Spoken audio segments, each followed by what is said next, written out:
G'day everyone, and welcome to another episode of Lead on Purpose. My name's James Middleton, and for the past 20 years, I've led teams of all shapes and sizes, from the Australian Air Force through to the private sector.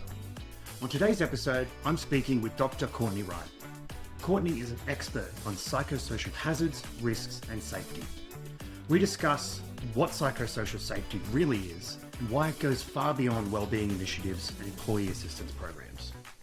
Courtney shares her experience as a PhD researcher and industry expert in how to identify hazards, manage risk, and design work to ensure that psychosocial safety isn't an add-on, but a foundational tenet of how businesses run.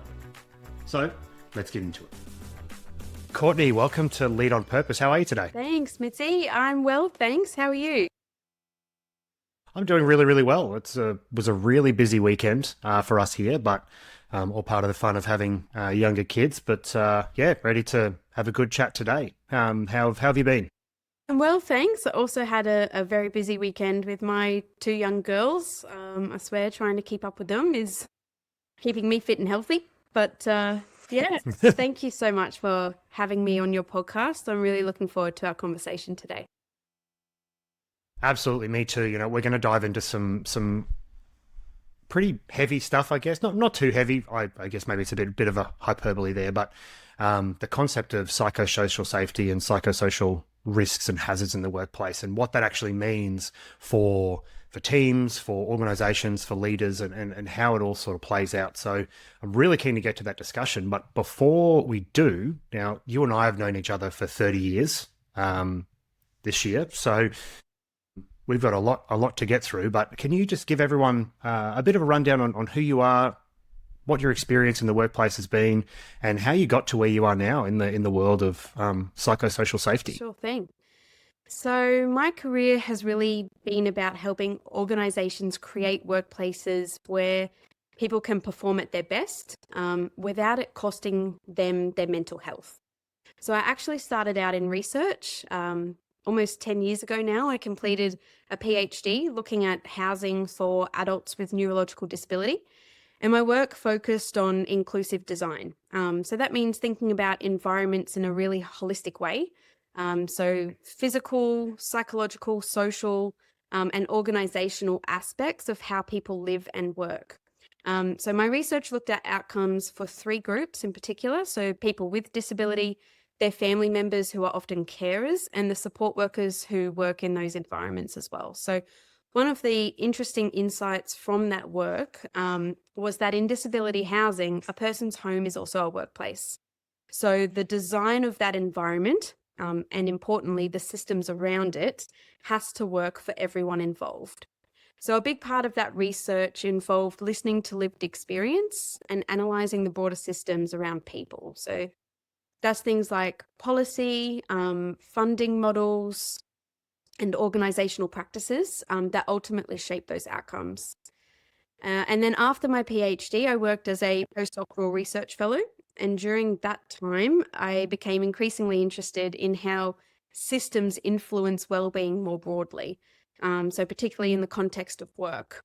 So that curiosity led me to shift my focus from disability and housing systems into organizational systems and the way work itself is designed and managed. So things like leadership, culture, workload, and decision-making, and how they affect people's physical and psychological health. So today I specialize in psychosocial risk and culture transformation. I work with organizations across different sectors, different industries, to embed psychosocial safety into the way they actually run. So that includes their strategy, governance, leadership practices, and risk management systems more broadly. But what I'm really passionate about is moving the conversation beyond wellbeing programs per se, and into managing psychosocial risk with the same discipline as any other enterprise risk. So when organizations do that well, you not only reduce harm, you get better performance, stronger trust, and more sustainable cultures. And that's really been the thread that's run through my career to date. That's fantastic. There's so much that I want to sort of dive into there and start pulling on a few threads because it is incredibly interesting. But the way you started your your, I suppose, the overview of who you are there was really, really grabbed me. You said that you've had a career that's been based around this idea that you want people to be able to perform at their best without impacting their mental health. And I think that's one of the critical roles of a leader in any organization, whether it's, you're leading whether you yourself are a small business owner and you're leading a team of one, which is yourself, or you're the CEO of a 3,000, 4,000, 5,000 person company. That has to be front and center of what leaders do, right? That's what we want. Yeah.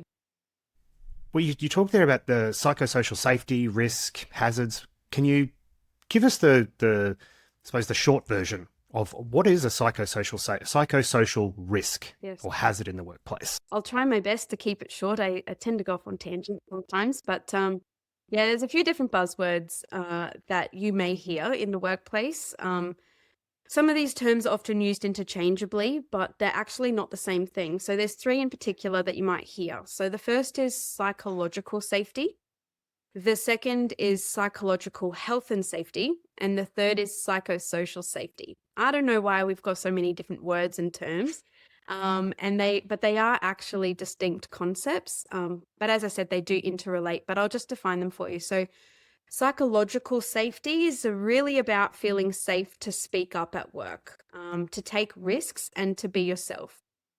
Psychological safety is where innovation happens, essentially, because when we feel safe to be ourselves, we feel safe to speak up, then we feel safe to raise an alarm if we see something that is not safe. But we also feel safe to contribute ideas. So that's where it really drives innovation, but it also enables psychosocial safety, which we'll get to soon. Psychological health and safety is really about protecting mental health and well-being at work, hence the term psychological health and safety. Psychosocial safety is our third term, and it's a little bit broader. So it's looking at the design of systems that support whole person health. So that includes physical health, mental health, emotional health, our social health, and also cultural health for people who are from different cultures, Aboriginal and Torres Strait Islander cultures, migrant cultures, non-Western cultures, I suppose. So there are those three terms. There's psychosocial safety is about our systems that we have in place to protect and support whole person health. Psychological health and safety is particularly about mental health at work. And then psychological safety is about feeling safe to speak up. So in order for psychosocial safety to be effective, we also need to have psychological safety in the workplace. They do go hand in hand. Then you've got hazards and risk. A hazard has the potential to cause harm. It doesn't mean that it will, but it certainly can. And there's different types of hazards in the workplace. So there's physical hazards, which is probably what people are most aware of. It might be, slips, trips, falls, those sorts of things. We've got chemical hazards, ergonomic hazards. If you work in an office, or even handling tools and equipment, there's obviously safer ways to handle things. So we've got different types of hazards, but we also have psychosocial hazards. And psychosocial hazards are the way in which they stem from the way in which work is designed, the way that it's managed, and our physical and social environment as well. Risk then is the likelihood that a hazard will cause harm. And as I've mentioned before, psychosocial hazards can cause physical and or psychological harm. So there's a lot of terms I've just rolled through. Hopefully my explanation can help you understand the differences between each of these concepts and each of these terms. But essentially my work is in our broader psychosocial safety, looking at psychosocial hazards, so the way in which workplace systems are designed, the way work is designed and managed, and looking at the likelihood of of harm associated with what we may be exposed to at work. And it's really important to note that psychosocial hazards exist in every workplace. They are there, and that's completely normal and expected. So it's not a bad thing to say, oh, we've got this hazard here. What is important is that we can identify the hazards that are present so that we can effectively mitigate their associated risk. I want to grab onto that concept that that hazards exist in every workplace. Psychosocial safety hazards exist in every workplace, and I'll get to that in just a moment. But I can see now what the way you explain psychosocial safety as that's the way the systems and the processes and the behaviors that of how we do everything at work. I can see now why you said you want to move away from those focus on or isolated wellbeing programs, or maybe the employee assistance programs that might give people isolated access to mental health services, counseling services, wellbeing services, that kind of stuff. But I can see how workplaces could potentially do those in isolation, where they're actually potentially, even though you said you need those other bits and pieces to have true psychosocial safety at work. I can see how workplaces can detach those from the work that's being done and almost focus on treating the symptom. Or someone's going through acute stress. Okay, let's give them access to some counseling services, some wellbeing services. But would I be correct in saying that the psychosocial safety and risk management and hazard identification is kind of the idea that we want to avoid that in the first place? Yeah. We want to design things and run things in such a way that we don't have to treat the symptom. Yep. We're treating the cause of the problem. 100%, the root cause. So we want to stop people falling into the river rather than fishing them out downstream, essentially. So, but it is still important to have those interventions in place, because unfortunately, incidents still do occur at work despite our best efforts. We're all only human, and there's always something to learn from an incident at work, but we want to reduce the likelihood of those incidents at work happening in the first place, as you say, 100%. And that is where psychosocial safety lends itself, is looking at how we design systems that affect many people rather than focusing our efforts, which is where organizations have what they've tended to do in the past is focusing their efforts on the support and interventions after an injury or harm has occurred, as opposed to investing in controls to reduce that harm from occurring in the first place. Absolutely. And I can see how, while that may be a bigger investment upfront doing that, the benefits of that, or the return on investment, that can be absolutely incredible. So back to what you were talking about, that hazards exist in every workplace. What can a psychosocial safety or psychosocial hazard look like in a corporate workplace? Great question. So there are many different psychosocial hazards, and I think this is why psychosocial safety can be a bit challenging for some organizations. It is quite complex compared to other type of hazards, such as, physical hazards, chemical hazards, ergonomic hazards. They're hazards that we can see. Psychosocial hazards are a little bit harder to identify, not impossible by any means if we're trained to be looking for them, and we know kind of some indicators of what might suggest that there are some unmanaged hazards in the workplace. But there are quite a few. Some examples include excessive workload or unrealistic deadlines, role ambiguity or lack of clarity, where people don't really know what's expected of them. So that could be lack of clarity in role descriptions. They might be a bit too general to really understand a scope of people's position, or it could be that workers are getting information from multiple supervisors or managers that might conflict, so it's a bit confusing. There's also hazards around poor leadership or lack of support. So that includes managers who don't give feedback or provide guidance. There's bullying, harassment, interpersonal conflict at work. They are hazards also. Excessive administrative burden or unclear communication channels, and also low job control. So a lack of control over how or when work is done, which can reduce autonomy and engagement in the workplace. I can see from the way you talk about that there's some of those are actually even more are quite easy to see. You can see when a manager or a leader doesn't give feedback. That's very obvious, or can be very obvious in the workplace. And I think there could be a tendency to do that because leaders feel like, oh, it's negative feedback. I want to preserve this relationship by not giving the constructive feedback because I'm worried it'll hurt our relationship. What they don't realize there is that person, if they're not being told right from wrong or good performance, bad performance, they're not getting that support they need to improve, that may involve them getting more and more stressed that they're not talking to me. I'm being shut out. I don't know if I'm doing well. And they just become more and more caught up in their own thoughts. So I challenge any leader out there to put that thought aside, that you want to preserve a relationship by not giving feedback, and give the feedback, because that is going to, while it may be painful in the initial instance, especially if it's challenging feedback or someone's not performing, but the benefit of doing that is you're creating that relationship of trust where people feel like they can have a go because they know they're going to get support.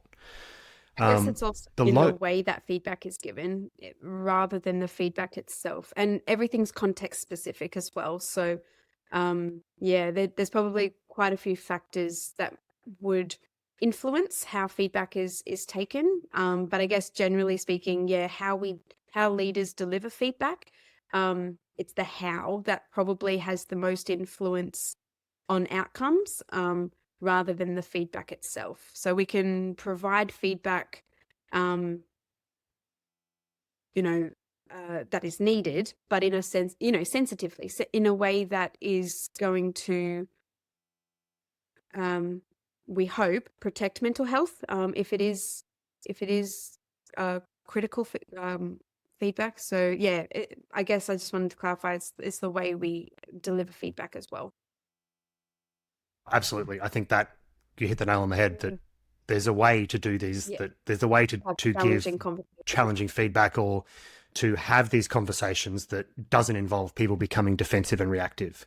And I think the mindset that I would encourage leaders to go forward with that is, say I'm the leader, I'm giving or a manager, and I'm giving feedback to someone. My goal is not to tell them what they've done wrong. My goal is to help them get to where they need to be in terms of performance. In changing that mindset, yes, you're going to have to tell them what they've done wrong, or help them realize what they've done wrong. But your goal should always be the positive outcome. Because if it stops at that, here's all the things you've done wrong, well, you're not great. Now they know, but do they know how to improve? Do they know what support's available, additional training, mentoring, supervision that's going to help them get to where they need to be? And that is actually what benefits not only the individual, but the organization as a whole. You talked about low job control. Yes. Can you just elaborate on that one a little bit more? What does low job control mean in the workplace? Yeah, so low job control really is about that worker being in an environment where they have very little autonomy or decision making into how or when work is done. So that might be, when they take their break. So it's not flexible. It might be there's a prescribed time that they have to take their break. It might be that there's a prescribed location that they have to work. Flexible work arrangements do not exist. It's very regimented, prescribed, very little autonomy. You follow the protocol that is set out in front of you to the letter, very little flexibility. So for some people and for some work environments, that hazard can cause harm. For other environments, it may not cause harm. And that's really distinguishing between a hazard and a risk. So hazards exist in the workplace, whether or not they are at risk of harm, workers are at risk of harm. That's what leaders need to understand and to identify. And straight away, as you say, that it can exist in multiple workplaces. I mean, my background is military aviation. So when you started talking about things there about there is prescribed procedures and workflows and the way you do things, in my mind, I'm like, oh, but that can keep people safe. Yes. But then I can see in the corporate environment where it's like, well, now if we've got too much control over things that aren't safety critical, there's just, we may have a very overly prescriptive workflow that doesn't need to be that way. I can see how that would encourage people to focus more on work, on like rate of work rather than outcomes achieved. Would I be fair in saying that? Yeah, and I guess every environment is different. That is really important to understand, is that we can't generalize in this space.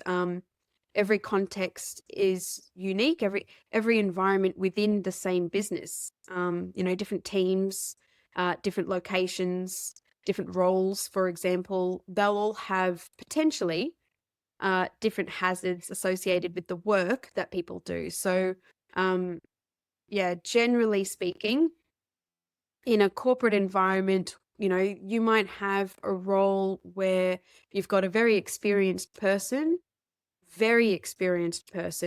with a lack of autonomy or low job control.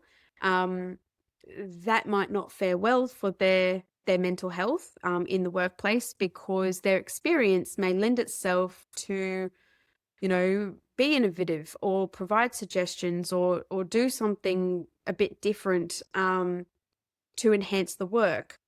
But if, so in that kind of environment, low job control could cause harm if experienced over a prolonged period.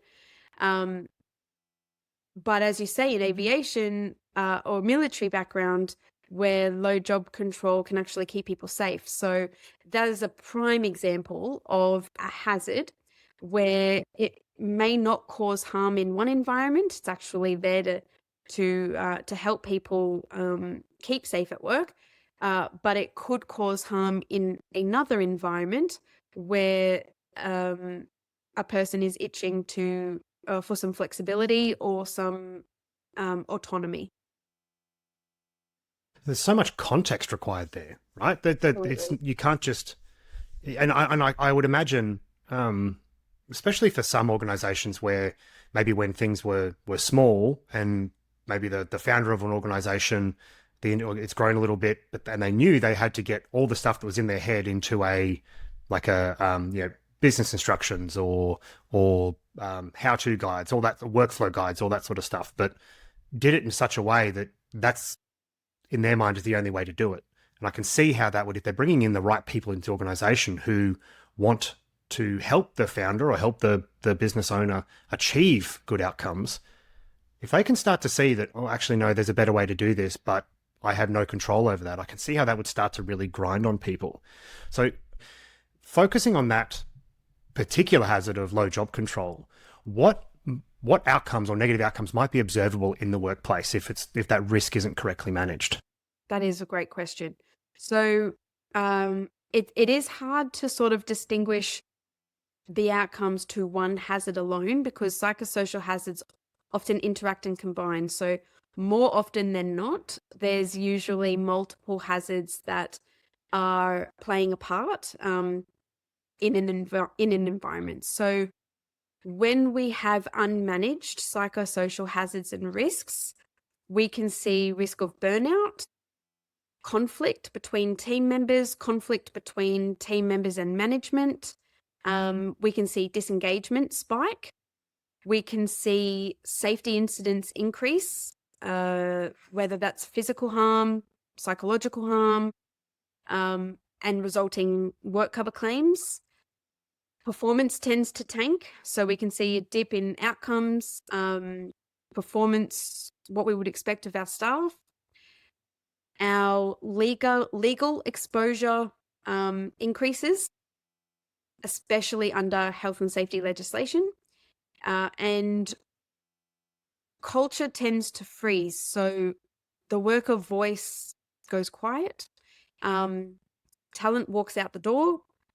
There's a lot that can happen when psychosocial hazards and risks aren't managed effectively. So I can see what you're saying there, that it really is not, it can't be seen as a nice to have. a psychosocially safe work environment and a workplace culture, it's not a nice to have, because everything you talked about there fundamentally makes it difficult for businesses to succeed. Yep. The best talent walks out the door. Yep. Productivity goes down the toilet. The increases financial and risk exposure financially to legal and work cover and safety incidents, which safety is in physical safety incidents, where now you're not only making things worse from a productivity and profit standpoint, I guess, but you're actually exposing yourself to way more risk where something catastrophic could happen. So you've almost got the slow burn, and you're increasing the risk that you could have a catastrophic failure of the system, where there is personal injury, where there is something that gets out into the media because you haven't actually been on top of it. With that, the reputation risk, yes, exactly. That's huge. In today's, where everything is online and everyone's reputation can be tarnished in a second, that reputational risk has to be managed. And this is just one portion of it. There's a lot of other ways that businesses need to manage their reputational risk, but this is critical to it. So with that in mind, how can leaders, and I'm not just talking about CEOs or high-level leaders in an organization, but everything from down to frontline team leaders, what can leaders do at every level to foster a psychosocially safe environment? Oh, that's a great question. And there's lots of things. Honestly, there are a lot of things that leaders can do, but fundamentally, we need to be able to identify what hazards and risks exist in the first place. Because if we don't do that well, how can we manage them effectively? So, and you're right, it's not a nice to have. Psychosocial safety is not a nice to have, it is a must have. We are legally required in all states and territories across Australia. We are legally required to have effective psychosocial risk management in place. And I just can't. Yeah, it's not a nice to have. It is a must have. So it really starts with having the discipline to identify these hazards and risks. Yeah. Like any project manager, any program manager, any engineering manager is going to be very well versed in identifying or executing a risk management process and policy for risks to project timeline, risks to budget, risks to workforce from a delivery and capability perspective, risks to physical health and safety from a workshop or a hangar perspective. So is there any difference in the approach to risk and hazard identification from a psychosocial perspective? Yes, yes, there is. And this is coming under our health and safety legislation. So I should clarify, regardless of the hazard, so whether it's physical, chemical, ergonomic, or psychosocial, under our health and safety legislation, there are 4 key steps that organizations must follow to ensure a healthy workplace and safe workplace. And that the first step is to identify the hazards that are present. The second step is to assess the associated risk. The third step is to introduce or implement control measures to control that risk. And then the fourth step is to evaluate how effective those controls are so that we know that we're actually reducing the risk of harm. And so that 4-step process is the same for any organization because that's under our health and safety laws. Where it's a little bit different with psychosocial safety is the understanding or the knowledge that we have around what hazards are, how they interrelate, and how they may cause physical and or psychological harm. So we know that psychosocial hazards arise from the way in which work is designed, the way that it's managed, the physical environment plays a part, and our social environment as well. So our colleagues, our leaders, our clients or patients, whatever term we use for the people that we provide a service for, and and visitors as well. So the people who are in our environment. So these aspects give rise to an array of psychosocial hazards. There's a lot. If you're wanting more information on what psychosocial hazards are, have a look at your code of practice for your state or territory. It'll be a code of practice on managing psychosocial hazards and risk in the workplace. There'll be a list of hazards there that you can have a look at. So identifying those hazards, but importantly, it's about exposure to these hazards in our workplace. As I said at the very beginning, it's very normal for psychosocial hazards to be in our environment. What matters is whether or not they are at risk of causing us harm. So we know that, the way work is designed, managed, our social environment and our physical environment give rise to these hazards. Exposure to these hazards can increase a stress response in an individual. That stress response can put us at risk of harm, physical harm or psychological harm. So not all stress is bad. You know, an element of stress is good. It keeps us engaged. It keeps us motivated. It keeps us interested in what we're doing. But too much stress is where we then are at risk of tipping over and experiencing a physical and or psychological injury at work. So I'm not sure I answered your question. I've probably gone off on a little bit of a tangent there. No, you did. You actually, Okay, I think it's really important for people to know that there's a clear process here. It starts with hazard identification, risk analysis, putting in place controls, and then so important to all of this is assessing the effectiveness of those controls, not just in the immediate term, but in the long term. And I think I can imagine, and I know this is where I've seen from a physical safety perspective, even then, where organizations fall over at that last part, where they're a great hazard and risk register, fantastic, really good, procedural and personal controls, great. There's certain things you can't avoid, so you manage them, the controls are there. They look at those controls over the short term, but then as things change, as culture changes, as workforce changes over, as we kind of maybe lose that, a workshop gets new apprentices in. Well, they don't have the same maybe 5, 6, 7 years of context that led to these controls being put in place. So they may blindly follow them, but without understanding that context, they may not actually be as effective. So that feedback loop, collecting that data, that continuous focus on trying to identify any new hazards or change to the risk profile ahead of time, not only after something's happened, is so important. And it's also very challenging for leaders to do that, in amongst all of the other things that they have to do as well. So it is quite tricky. And I guess just to clarify as well, when we talk about risk controls, it's really about reducing our exposure to these hazards. Obviously, we want to eliminate the hazard in the first instance, if that's possible. It's not always possible. If it's not possible, then we want to reduce our exposure as best we can. And that's really the crux of psychosocial safety, is about, the aim is to reduce our exposure to these hazards that naturally exist in an environment. So say then we've got an environment, fictional workplace, may not be fictional for some people. This may feel very real, but we'll see how we go.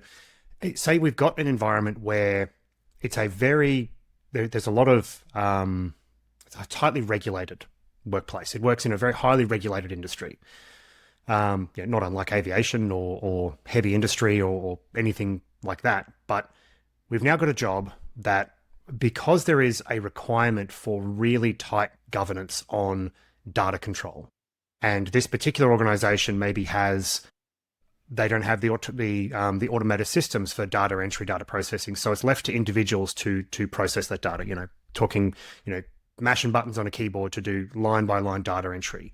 But in order to be compliant with the governance, and in order to have strong governance to be compliant with the requirements, the job control in that case is reduced down to as small as, I suppose, as tight as it needs to be to do that. In that environment where now we can assume we can't remove the hazard, we can't give that people doing that particular role absolute autonomy to do that because of the other requirements there. So we've got external forces here.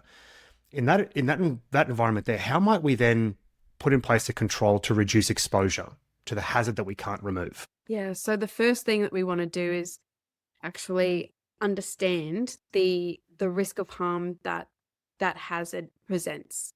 And we can't make any assumptions. We shouldn't make any assumptions. We have to consult with the workforce. So in organization A, there actually may not be any harm. You might have recruited people who understand that nature of the role, that are a good, person role fit. There might be other aspects to their position that gives them some autonomy during some part of the day because the nature of the role is described and designed in a way that allows that, versus organization B, where that might be someone's sole experience at work. And that could, in that environment, there could be a risk of harm because perhaps the role itself wasn't communicated very well during recruitment. You've hired, a person who may not be a good fit for that position or that task, that job.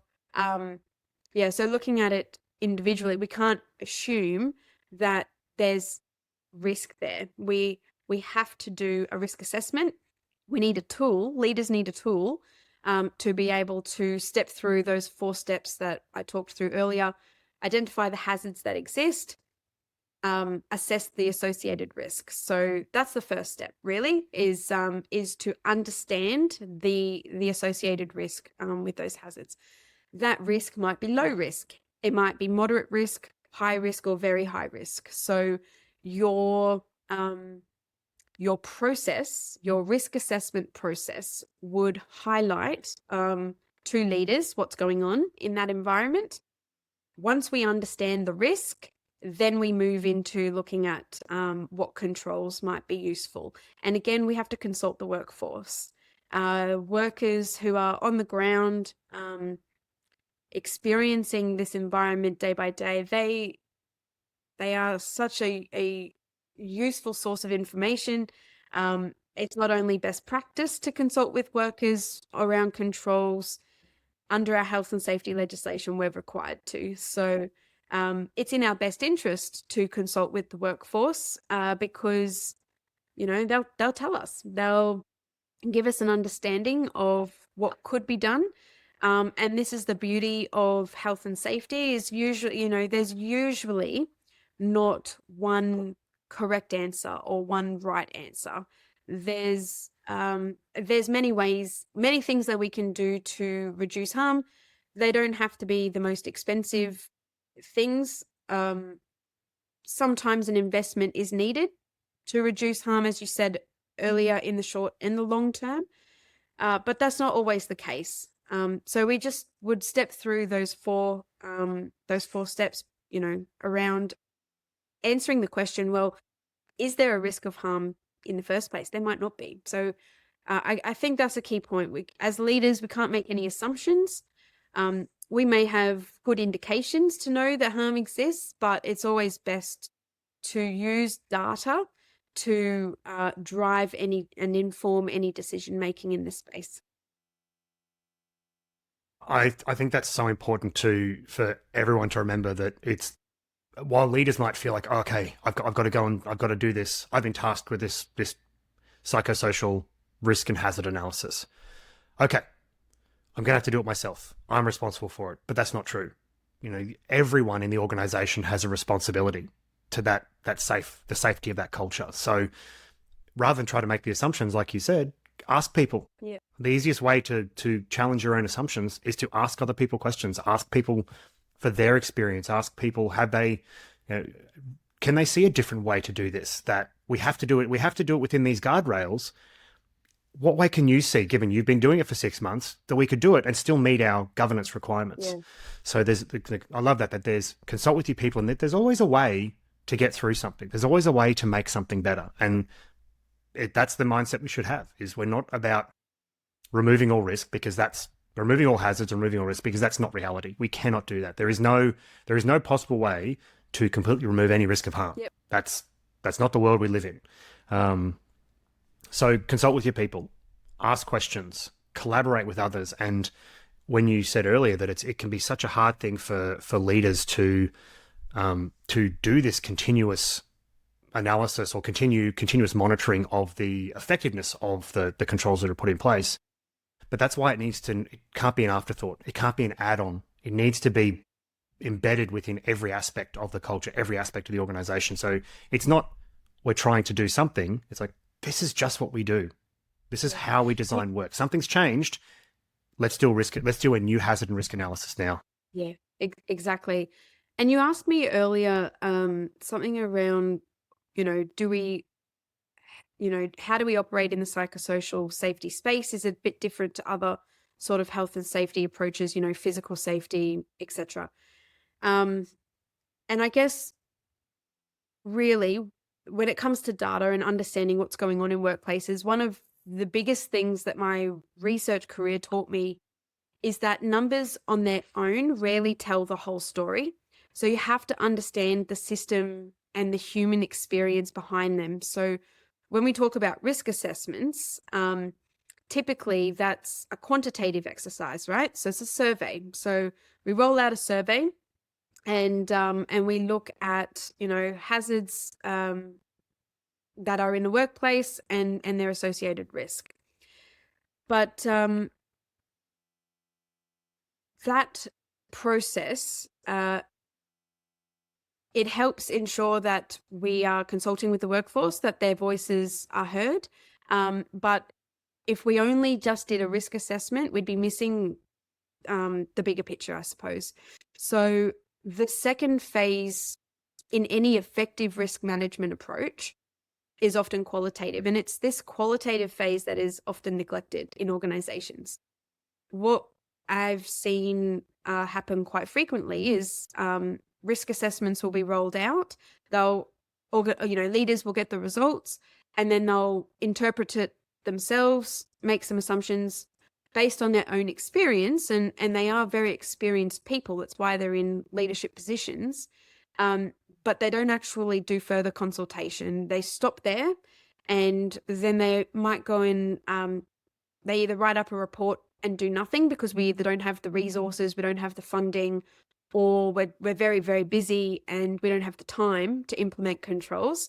Or we go ahead and implement controls, but perhaps we've missed the mark because we haven't quite understood the root cause as best we could. And so it's what this second phase, this qualitative phase, which might include interviews or focus groups with key people, with key workers, is really important to help leaders understand the experience of work and the context behind the data.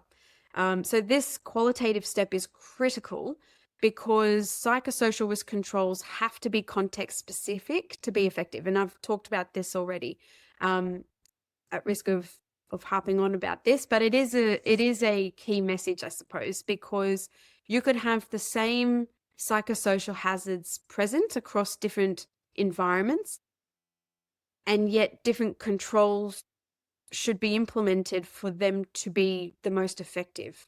And this could be different, as I mentioned earlier, different environments within the same organization. So, a one-size-fits-all approach rarely works. We really need to understand the context behind the numbers for our controls to be effective. So in practice, this qualitative step is often skipped. Perhaps people don't realize the importance of it, or that we don't have the time. It can be quite time consuming, but the benefit of making sure that we do this qualitative follow-up following a risk assessment is it's critical. The real insight and honestly the real magic happens when you sit down with people and you understand how their work is actually experienced on the ground, as well as understanding their ideas for improvement. And as you say, everyone in the organization has a role to play in psychosocial safety. So, the more we engage our workforce, the more we involve them in these 4 steps in this process of risk management, then the more people are contributing ideas and potential solutions or risk controls, but you're also getting the workers' buy-in as well. They have a greater understanding as to why controls are being implemented, and so hopefully you'll have greater buy-in in implementing your controls too. So then when you do come round to a step forward in evaluating the effectiveness of your risk controls, that evaluation will be very positive because everyone's engaged in the process. They understand why. If they understand why, then they're more likely to implement the controls themselves. It's just a recipe for success, essentially. So I guess it's important to stress that it's not just about having data, it's also about the approach that we take to obtain that data. So we need to have robust, unbiased methods to get an accurate picture of the hazards that exist in our work environments and our risk profile in the first place, and to be able to evaluate whether those risk controls are, when they're implemented, whether they're actually working. So done well, data isn't just measurement. It actually becomes a tool for diagnosis, decision making, and continuous improvement in how work is designed and managed. And I can see how I love what you said there about it. You require context with the data to understand what the data means, because I think a lot. I've been parts of those surveys where a generic survey sent out to, air quotes, collect data, but what data? Has it even been determined what data the survey needs to generate in order to help leadership make a decision or to identify risks and hazards or the actual state of what's going on? And then we can get in this trap of, well, we've got data for that. We've got a data collection tool. We want more data. It just gets that repetitive nature to it. But more data with no context can be completely useless because it might not even be getting you the insights that you need to make a meaningful change. So you spoke before about the need for organizations to have a robust tool or a robust process for generating these relevant and contextually valid data sets. So in practice, what does a robust tool or robust process look like? Yeah, it's another great question. So what organizations and leaders really need is a psychosocial risk assessment tool. There are a number of tools available on the market, although some would proclaim to be psychosocial risk assessment tools, but in actual fact, they are not. So coming back to, I mentioned earlier, what we need to assess and improve on, or reduce, I suppose, is our exposure to psychosocial hazards. And what that really looks like is evaluating severity, frequency, and duration of exposure. And to answer another question you asked me earlier around how does psychosocial safety different to other types of safety in the workplace, this is a critical element. So the crux of psychosocial safety really is our aim is to reduce our exposure in terms of severity, frequency, and joy. So what that means, if I can use a storm analogy to explain these three concepts. So severity, there are some psychosocial, and then I'll answer your question, Mitzi, but there are some psychosocial hazards where you might be exposed to them only once and it can elicit quite a strong stress response. For example, bullying, harassment, racism, discrimination, those sorts of hazards.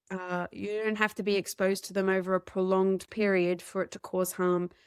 Just one incident could do that. So there are some hazards that, in terms of severity, are a bit more severe than others. So if we think about a storm, so severity, is exposure to this hazard, is it a light drizzle or is it a cyclone that is coming through? So in terms of frequency, how frequent does this storm happen? Is it once a week, once a fortnight, once a month, or is it every day?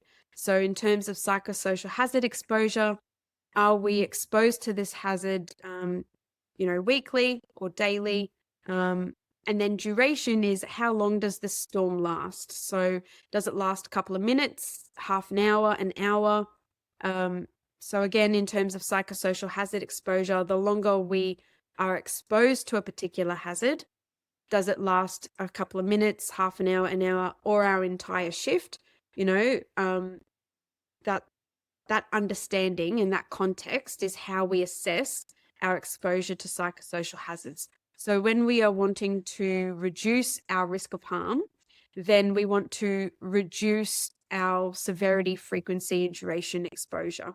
Sometimes you may be able to reduce one or two of those elements, not all three.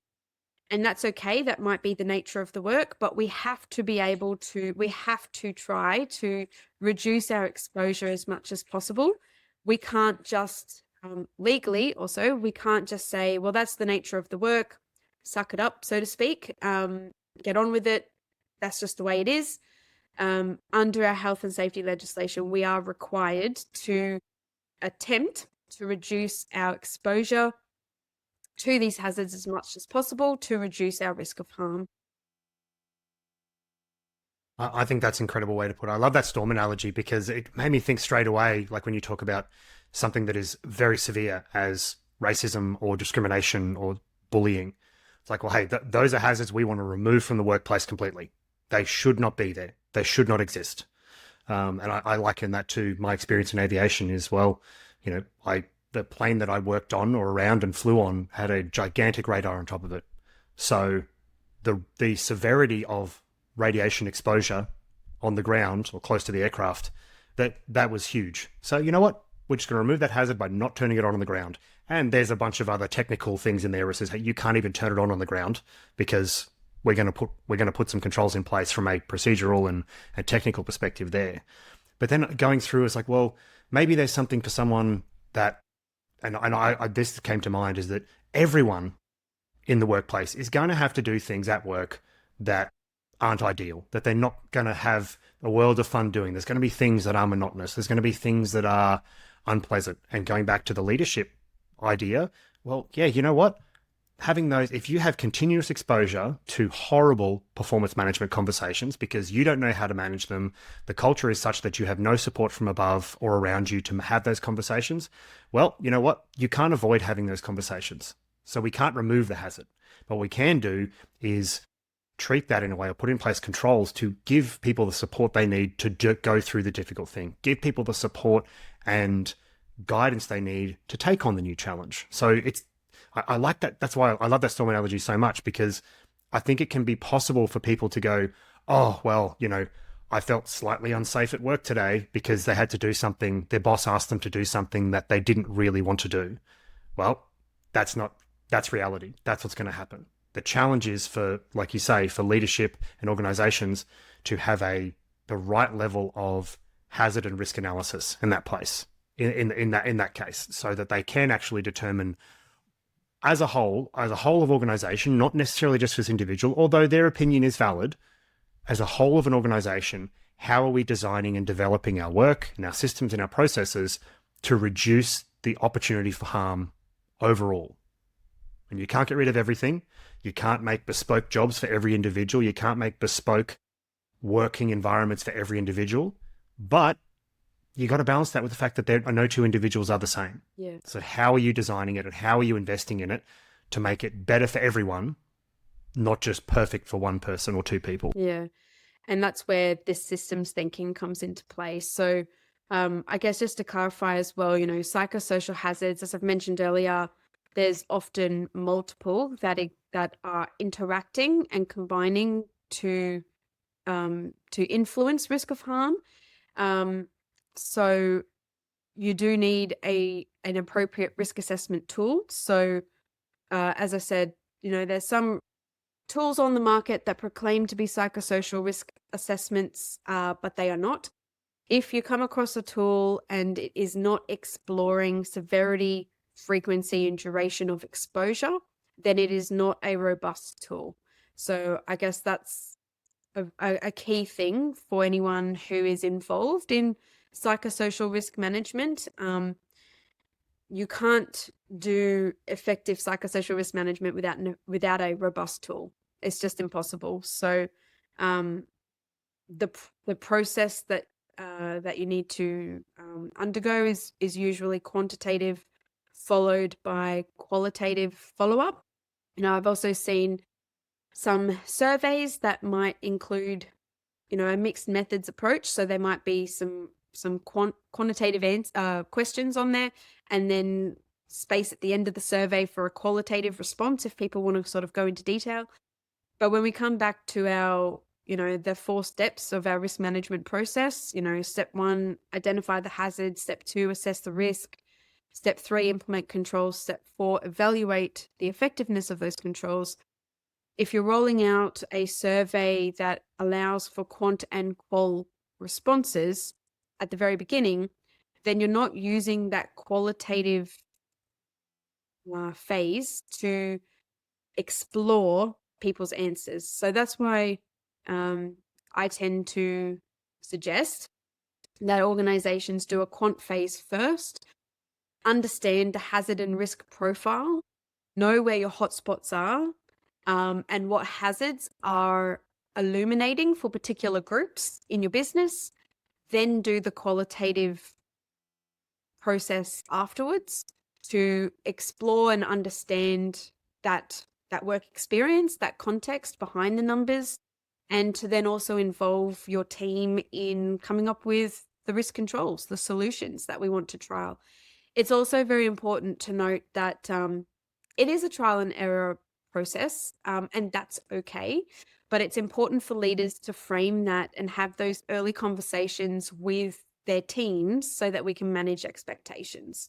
Because just because we put a control in place doesn't necessarily mean it's going to be effective, but we have to try. How will we know until we actually give it a go? So, as a leader, it's important to be having those conversations with our teams. Take them, hold their hand. It's not about holding the hand because we're babying them by any means. That's not what I mean. I mean, walk through the journey with them side by side, involve them in the process, and that's where you will see effective outcomes. So, have open and honest conversations the whole way through. I have seen, quite a few instances where leadership might be a bit fearful of having these conversations with their staff. And I understand the fear, I do, around, well, they might weaponize psychosocial hazards and risk against me or against the business. And I guess there'll always be a handful of people who may have an agenda. Often there is, but on the whole, it's around an education piece. It's about joint responsibility. Of course, if you're in a position of authority, legally, your responsibility is a bit greater. But everyone has a role to play in psychosocial safety. It is important that we are having honest conversations with our team so that everyone understands, from a health and safety lens, what the risks are at work, and everyone has an opportunity to contribute to those risk controls. But yeah, very important to have those open and honest conversations just to manage expectations. Just because we implement a control, one of 3 outcomes could happen. The control could be effective. Fantastic. If it's effective, we evaluate it. It's shown that it's effective. We're going to implement it full time. Then it's not just a trial. We're not just going to trial this control. We're moving forward with it now. We're going to implement it. We know it's effective. We've got the data to support that. We might implement a control and it's had no impact whatsoever. Our experience at work has not improved. It's not gotten worse. It's just a nothing, sort of experience. If that happens, it means perhaps we haven't understood the root cause, and we're not putting a control in place that actually addresses the root cause effectively. And, if that happens, our workers might be a bit disengaged from the process because, well, things haven't improved. And then the third outcome, of course, is that we implement a control and our experience of work actually is worse. The risk of harm goes up. So it's really important that we're evaluating our response, the controls that we put in place. We're not just assuming that, hey, we put a control in place that the workforce suggested, therefore the risk has gone down. We actually have to do that follow up and understand, using, again, robust methods, has this risk reduced in the way that we want it to, because, our workforce might become disengaged otherwise if it's not. But having these conversations with our staff can help step through that process. If you do implement a control and either the experience of work hasn't changed or it's gotten worse, we can say, that's okay. We understand that now. We're not going to continue with this trial. We're not going to continue with this risk control. Let's go back to the drawing board as a team, and let's implement something else until we get it right, until we can see the needle moving in the direction that we need it to go, which is obviously reducing exposure and risk of harm. Yeah, I think what you say there about, it's okay, it might not work right. Your control might not work right in the first place. But and that may be because you don't have enough information to properly also be assess the risk. Yeah. So doing something, not flippantly, not just, doing something random, but go, okay, well, this is the best we can do right now. Well, do something and then be prepared to gain more feedback, be prepared to gather more information, because doing something is should create a change. Yeah. And that change will generate more data, both quantitative and qualitative. And then that can give you more feedback to go, okay, no, this is the direction we want to go. Now we understand what the risk really is. Now we understand the root cause of this hazard. Yeah. So we can now start to treat the root cause. Yeah. I just want to pull on that, what you said before about some leadership groups might be hesitant to go into these data collection activities or these surveys because they feel that the workforce might weaponize the psychosocial safety risks and hazards against them. And while I do think that there are people who do that just for the fun of it, mm-hmm. I would challenge those leaders to think about why people might do that. If they are worried about it, well, there's clearly something in there that they feel is likely to occur. And in my experience, people go down that road of so-called weaponizing those things because they feel that's the only way that they can gain some level of control to influence change because something's not right. Now, so how do you overcome that? Well, like you said, engage people in the process, engage them early and often, and walk them through that process. Talk to them about why this is important. Talk to them about why you have these goals to create a better working environment and how that's going to affect everyone's experience at work, not just individuals and not just the big picture focus. Because when people feel engaged with the process, they're more likely to offer, or engage with the why behind the process. They're more likely to offer valid information and not just be whinging and complaining, but offering real, tangible information that can be used to highlight hazards and really quantify that level of risk. And then if you engage them then in the solution, in developing the controls or the reshaping of work and the reshaping of structures and processes, they're much more likely to engage with it. They're much more likely to invest their time and effort into it, which means that now they feel like they've got some level of control.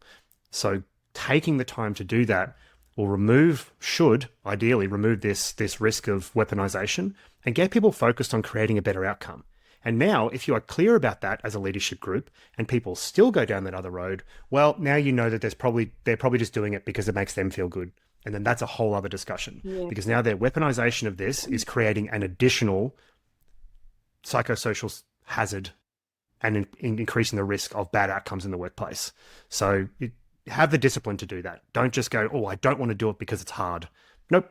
That's not acceptable in today's workforce. Yeah. As you're talking there, two things kind of popped into my head. So, we talked earlier about, the outcomes of when psychosocial risk is not managed well. So all of the negative things that can occur.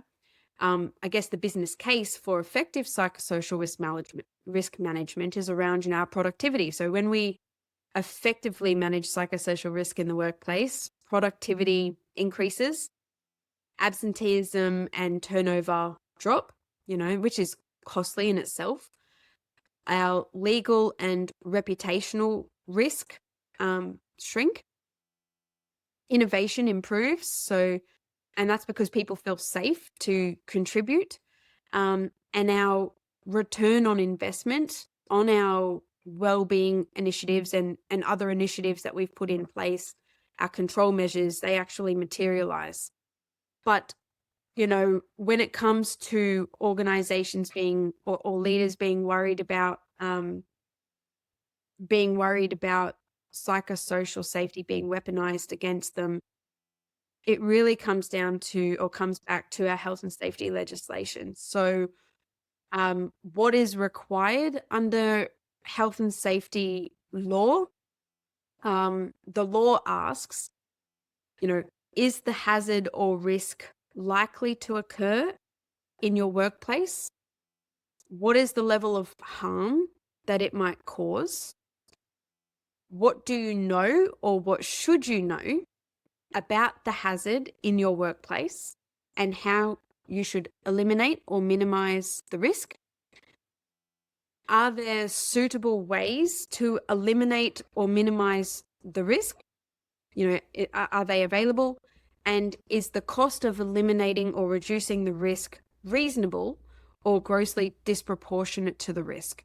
So at the end of the day, it doesn't really matter if you've got workers in your organization that may try to weaponize psychosocial safety against you. At the end of the day, what matters is how are you addressing each of these criteria, because that's what the law requires of us, in keeping our workplace healthy and safe. That's a great point to sort of wrap up on, that it's not, we talked earlier in the episode about the negatives of not investing in this. You just quantified the positive return on investment of investing in it. So we can see it's not a nice to have, it's a must have from a business productivity and a business success perspective. But that is all governed by legislation. Yep. You can't not do this because it's too hard. You can't not do this because it seems too expensive. You have a legal and moral responsibility to do this in your workplace, and everyone has that legal and moral responsibility, not just the single individual at the top, not just the board of directors. They are the ones who are ultimately accountable for the success or failure, but everyone has that responsibility to a psychosocially safe, healthy, productive culture. Absolutely. It's an excellent summary. So if with all that said, we've talked about a lot of stuff today, and I feel like in a lot of ways we're only just sort of scratching the surface of this. And when you talked about that there are a lot of tools out there that might claim to be one thing, but they're not quite there. And I think that happens so often in these environments where the wrong people are trying to capitalize on what they see as a buzzword. So they play on people's fears about not getting it right and sell them something that's not fit for purpose. If people wanted to learn more about this, how can they get in contact with you as an expert, as a well-researched, published expert in this field? Oh, thank you. You're more than welcome to reach out to me on LinkedIn. So feel free to share my page, and I'd be happy to have any conversation with anyone who would like to. This is my passion. I love talking about psychosocial risk management. So if you do have any questions, or if you would like to follow up with me, feel free to contact me on LinkedIn. It's probably the best way. In some ways, we have only just scratched the surface, but I think we've covered a lot. And, being able to identify those tools, making sure that, what we use is actually effective and is going to give us an accurate picture, as best as possible, I suppose, of our organization is where we start. Just coming back to, if we don't truly understand the psychosocial hazard and risk profile of our teams or our department or our organization, if we don't really understand that well, how can we effectively manage it? We can't. So it's crucial to have the right tools in place to enable our leadership to lead in this space.